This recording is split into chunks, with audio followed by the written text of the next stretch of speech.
Quando pensamos na Bíblia, normalmente lembramos de personagens como Noé, Moisés, Davi, Salomão ou Jesus. Mas, entre suas páginas, aparecem nomes que despertam curiosidade há milhares de anos. Baal, Azerá, Moloque, Dagom, Quemos, Bel. Para muitos leitores, esses nomes passam quase despercebidos. Outros imaginam que sejam apenas ídolos sem importância. Mas a verdade é muito mais interessante. Durante boa parte da história narrada no Antigo Testamento, Israel não existia isolado. Ao seu redor havia grandes reinos, cidades poderosas e povos que possuíam suas próprias tradições, seus próprios templos e seus próprios deuses. Naquele mundo, praticamente toda a civilização acreditava que forças divinas governavam a natureza, a chuva, o sol, a fertilidade da terra, a guerra, o mar, a vida e a morte. Cada povo desenvolveu sua própria forma de compreender o universo. Os egípcios possuíam um vasto panteão. Na Mesopotâmia, reis erguiam templos dedicados às suas divindades. Os cananeus acreditavam que seus deuses protegiam as colheitas e garantiam a fertilidade. Os filisteus confiavam em seus próprios deuses para alcançar vitórias nas batalhas. Muito antes da ideia de liberdade religiosa como a conhecemos hoje, religião, política e identidade de um povo eram praticamente inseparáveis. Adorar uma divindade significava, muitas vezes, fazer parte de uma comunidade. Deixar de cultuá-la podia ser visto como uma ameaça à própria ordem social.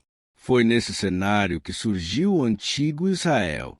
Segundo a tradição bíblica, o povo de Israel foi chamado a adorar exclusivamente o Deus de Israel. Essa característica o diferenciava de muitos povos vizinhos, que normalmente cultuavam diversas divindades ao mesmo tempo. Essa diferença ajuda a explicar por que os textos bíblicos mencionam repetidamente os deuses das nações ao redor. Eles não aparecem por acaso. Faziam parte da realidade política, cultural e religiosa daquele tempo. Enquanto reis firmavam alianças e exércitos disputavam territórios, diferentes crenças conviviam, competiam e influenciavam umas às outras.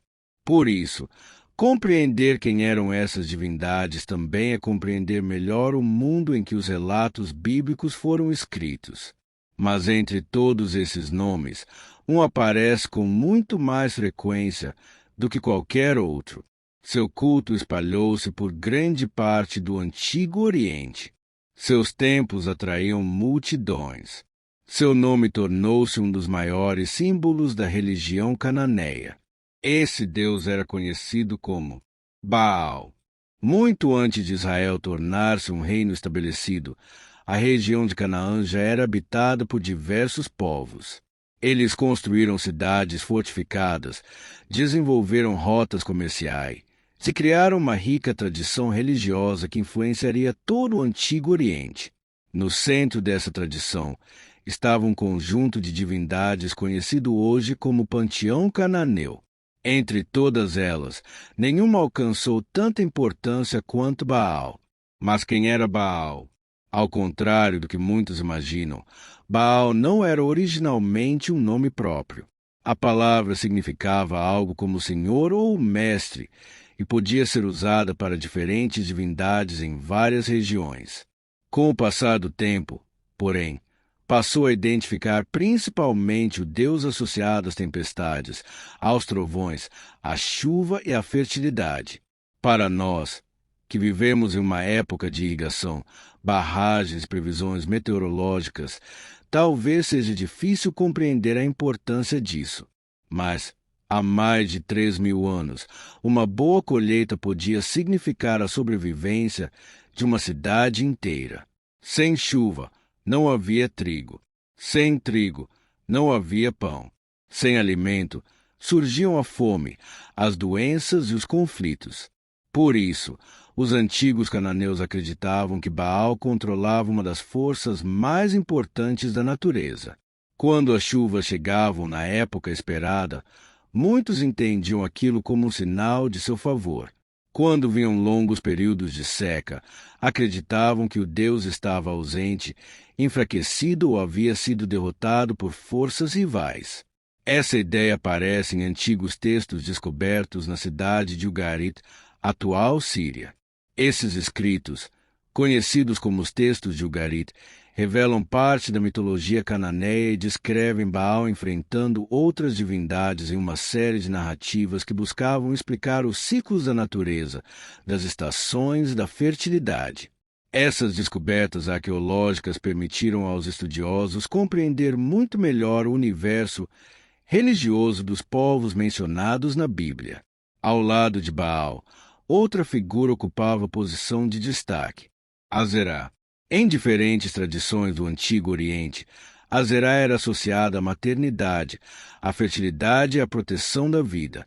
Em alguns textos antigos aparece como consorte do Deus Supremo Eu, enquanto em determinadas tradições regionais também foi relacionada ao culto de Baal.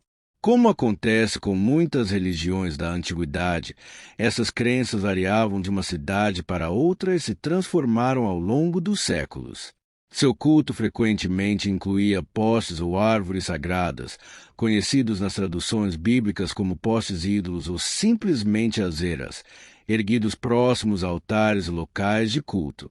Esses elementos aparecem diversas vezes nos relatos do Antigo Testamento. Mas por que a Bíblia menciona Baal e Azerá tantas vezes? Segundo os próprios textos bíblicos, porque os israelitas conviviam constantemente com os povos cananeus. O comércio aproximava as cidades. Casamentos aconteciam entre diferentes povos. Alianças políticas eram firmadas. E, junto com elas, práticas religiosas também circulavam. Diversos livros do Antigo Testamento narram momentos em que reis de Israel e Judá permitiram ou incentivaram cultos ligados a Baal e a Azerá. Outros reis, por sua vez, promoveram reformas religiosas, destruindo altares, derrubando postes sagrados, buscando centralizar o culto ao Deus de Israel. Esses episódios refletem um dos grandes temas presentes na narrativa bíblica, a tensão constante entre a identidade religiosa de Israel e a influência das culturas vizinhas. Um dos confrontos mais conhecidos envolvendo Baal aparece no primeiro livro dos Reis. Segundo o relato bíblico, o profeta Elias enfrentou centenas de profetas de Baal no Monte Carmelo, em um episódio que se tornou um dos mais marcantes do Antigo Testamento. Para a tradição bíblica, esse acontecimento simboliza a afirmação da fidelidade ao Deus de Israel diante da influência dos cultos cananeus. Independentemente da perspectiva religiosa de cada leitor, o episódio mostra o quanto Baal ocupava um lugar central no cenário político e religioso daquela época. Hoje, graças à arqueologia, sabemos que Baal não era apenas um nome citado na Bíblia. Templos, inscrições, estelas e objetos encontrados em antigas cidades confirmam que seu culto esteve amplamente difundido por diversas regiões do Levante. Isso nos ajuda a compreender que, por trás dos relatos bíblicos, existia um contexto histórico complexo, formado por diferentes povos, culturas e tradições religiosas. Mas Baal não era a única divindade que despertava temor e devoção. Alguns deuses ficaram conhecidos por sua ligação com grandes cidades. Outros eram associados à guerra. E um deles atravessou o século cercado por uma das maiores controvérsias de toda a antiguidade. Seu nome era Moloque. Enquanto Baal dominava boa parte das crenças cananeias, outros povos do Antigo Oriente voltavam sua devoção para divindades diferentes. Cada reino possuía seus próprios templos, seus próprios sacerdotes, seus próprios rituais, e acreditava que seus deuses protegiam suas cidades, seus exércitos e suas colheitas. Entre todos eles, poucos despertaram tanta curiosidade quanto Moloque. Seu nome aparece diversas vezes no Antigo Testamento, sempre associado a práticas severamente condenadas pelos textos bíblicos. Segundo essas narrativas, alguns povos realizavam rituais envolvendo crianças em honra a essa divindade. Ao longo dos séculos, esse tema gerou intensos debates entre estudiosos. Alguns pesquisadores entendem que determinados textos e evidências arqueológicas indicam a existência de sacrifícios infantis em certos contextos do mundo fenício e púnico. Outros defendem interpretações mais cautelosas, argumentando que parte das evidências ainda é discutida e que nem sempre é possível estabelecer uma ligação direta com todas as passagens bíblicas. Independentemente dessas discussões, uma coisa é clara. Na tradição bíblica, Moloque tornou-se um símbolo das práticas religiosas que deveriam ser rejeitadas pelo povo de Israel. Outro nome bastante conhecido é Dagon. Ao contrário de muitas representações modernas, não existe consenso absoluto de que Dagon fosse um deus com aparência de peixe. Essa imagem tornou-se popular séculos depois, mas as fontes mais antigas são menos conclusivas. Para os filisteus, Dagon era uma importante divindade nacional. Seu culto estava presente em cidades como Gaza, Asdod e Ascalon, importantes centros da chamada Pentápole filisteia. É justamente em um templo dedicado a Dagon que acontece um dos episódios mais conhecidos da Bíblia. Segundo o livro de Juízes, o juiz Sansão, após ser capturado pelos filisteus, foi levado ao templo durante uma grande celebração. O relato afirma que Sansão derrubou as colunas da construção, provocando seu desabamento. Outro episódio famoso aparece no primeiro livro de Samuel. Após capturarem a Arca da Aliança, os filisteus a colocaram dentro do templo de Dagon, em Asdod. Segundo o texto bíblico, a estátua da divindade foi encontrada caída diante da arca e, posteriormente, quebrada. Para a tradição bíblica, esse episódio simboliza a superioridade do Deus de Israel sobre os deuses das nações vizinhas. Seguindo para o leste do Rio Jordão, encontramos outro importante reino da antiguidade, Moabe. Seu principal deus era Quemos. Assim como Baal estava ligado aos cananeus, Dagon aos filisteus, Quemos representava a identidade religiosa dos moabitas. A famosa estela de Mesa, descoberta no século XIX, menciona Quemos diversas vezes. Essa inscrição é considerada uma das mais importantes descobertas arqueológicas relacionadas ao Antigo Testamento, pois apresenta a versão moabita de acontecimentos também mencionados na Bíblia. Ela mostra que diferentes povos registravam os mesmos conflitos sob perspectivas completamente distintas. Ao norte de Moabe viviam os Amonitas. Sua principal divindade era Milcom, também chamado em algumas fontes de Malcom. Assim como ocorre com outros deuses da região, ele aparece nos textos bíblicos em meio às relações políticas e religiosas entre Israel e seus vizinhos. Mais ao leste, surgia uma das maiores potências da antiguidade, a Babilônia. Ali encontramos dois nomes fundamentais, Bel e Marduk. Na verdade, Bel significa simplesmente Senhor e foi usado como um título honorífico para diferentes divindades. Na Babilônia, porém, passou a ser associado principalmente a Marduk, considerado o deus protetor da cidade. Segundo a tradição religiosa babilônica, Marduk tornou-se soberano do panteão após derrotar as forças do caos na narrativa conhecida como Enuma Eli, um dos mais importantes textos da literatura mesopotâmica.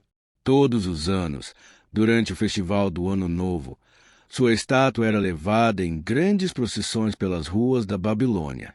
O próprio rei participava dessas cerimônias para reafirmar sua legitimidade diante dos deuses e do povo. Isso revela uma característica comum em praticamente todas as grandes civilizações do Antigo Oriente. Religião e política caminhavam juntas. O poder dos reis era frequentemente apresentado como uma concessão divina. Governar significava também manter a ordem religiosa. Por isso, quando um exército conquistava uma cidade, não era apenas uma derrota militar.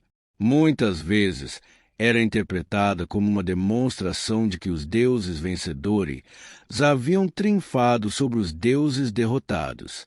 Compreender esse modo de pensar ajuda a explicar por que os conflitos religiosos aparecem tantas vezes nos textos da antiguidade. A Bíblia foi escrita dentro desse mundo. Um mundo onde cada povo acreditava que sua divindade protegia sua terra, sua história e seu futuro. Mas então surge uma pergunta inevitável. Se esses deuses eram tão importantes para seus povos, por que a Bíblia fala deles de maneira tão diferente? É essa a resposta que vamos buscar. Depois de conhecer Baal, Azerá, Dagon, Moloque, Quemos e outras divindades do Antigo Oriente, uma pergunta surge quase naturalmente. Se o foco da Bíblia é a história do povo de Israel, por que esses deuses aparecem tantas vezes em seus relatos? A resposta começa pelo próprio cenário em que os textos foram escritos. O antigo Israel nunca existiu isolado. Ao norte estavam os fenícios, ao oeste, os filisteus, a leste, moabitas e amonitas. Mais adiante, assírios, babilônios e persas. Cada um desses povos possuía suas próprias tradições religiosas, suas festas, seus sacerdotes, seus templos e seus deuses. As fronteiras mudavam constantemente. O comércio aproximava diferentes culturas. Casamentos entre famílias de povos distintos aconteciam. Reis faziam alianças políticas. Embaixadores cruzavam desertos levando tratados. Mercadores viajavam entre cidades transportando muito mais do que mercadorias. Levavam costumes, ideias e também crenças religiosas. Foi nesse ambiente que Israel desenvolveu sua própria identidade. Segundo a tradição bíblica, um dos pilares dessa identidade era a adoração exclusiva ao Deus de Israel. Por isso, quando os autores bíblicos mencionam Baal, Azerá ou outras divindades, normalmente não estão tentando explicar quem esses deuses eram para os povos vizinhos. Eles escrevem a partir da perspectiva religiosa de Israel. É importante lembrar que a Bíblia reúne livros escritos ao longo de muitos séculos, por diferentes autores, em contextos históricos diversos. Ainda assim, um tema aparece repetidamente: a fidelidade ao Deus de Israel. Por essa razão, muitos relatos apresentam momentos em que reis, sacerdotes ou parte da população passam a adotar práticas religiosas vindas de outros povos. Esses episódios costumam ser descritos como períodos de afastamento da aliança estabelecida entre Deus e Israel. Um exemplo conhecido envolve o rei Acabe e sua esposa Jezabel. Segundo os livros dos reis, durante seu governo, o culto a Baal ganhou força em Israel. É nesse contexto que surge a atuação do profeta Elias, cujo confronto no Monte Carmelo tornou-se um dos episódios mais emblemáticos do Antigo Testamento. Para a tradição bíblica, esse relato representa muito mais do que uma disputa entre religiões. Ele simboliza uma escolha sobre a identidade espiritual do próprio povo de Israel. Outros reis seguiram caminhos diferentes.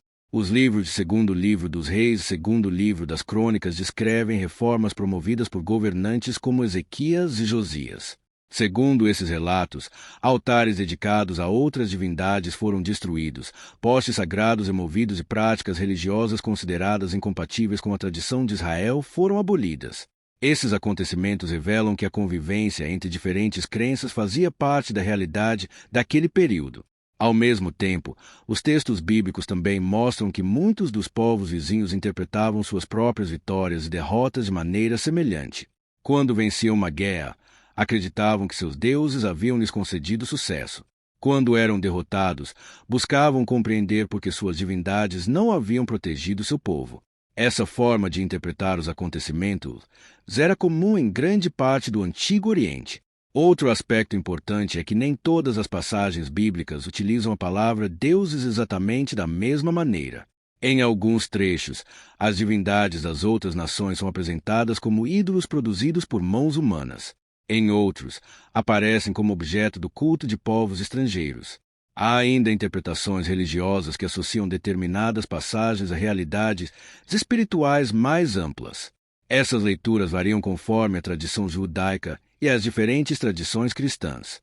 Por isso, é importante distinguir o texto bíblico das interpretações desenvolvidas ao longo da história.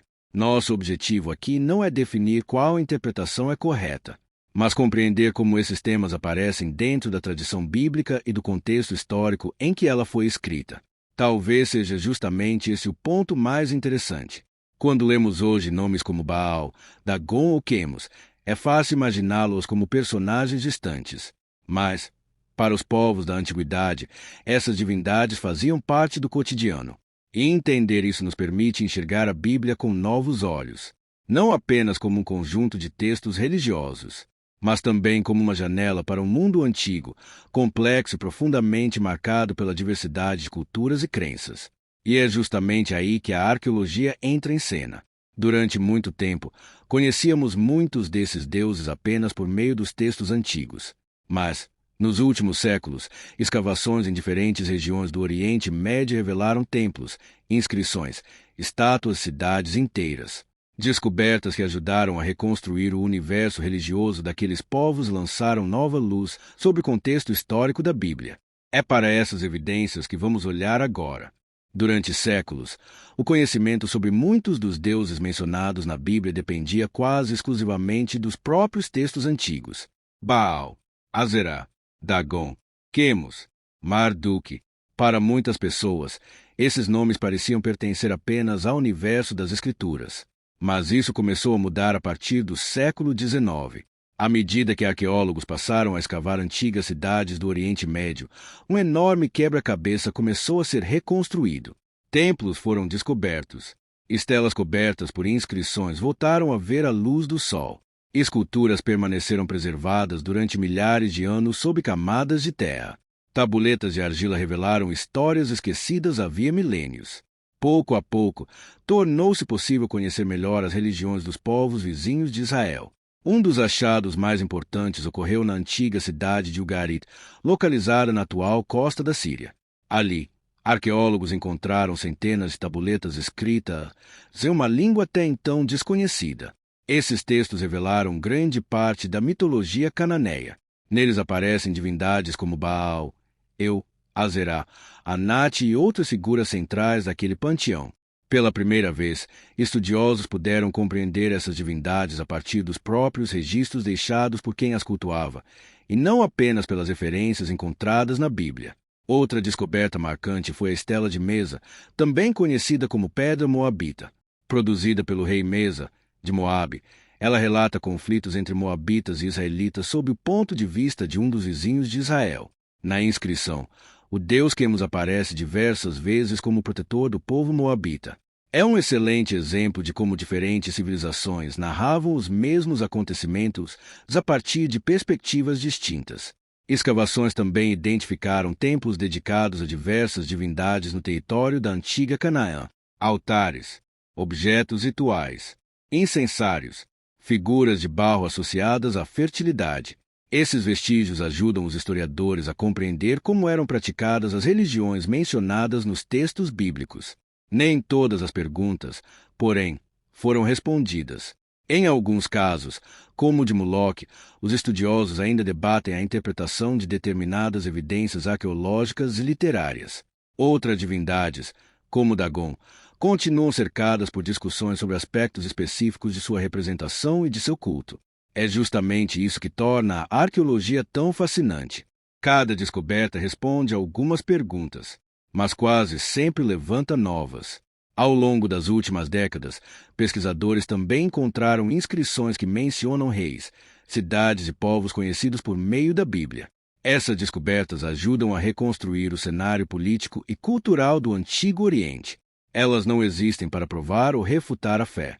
Seu papel é oferecer novas peças para compreendermos melhor o contexto histórico em que esses textos surgiram. Talvez essa seja a maior lição deixada por essa jornada.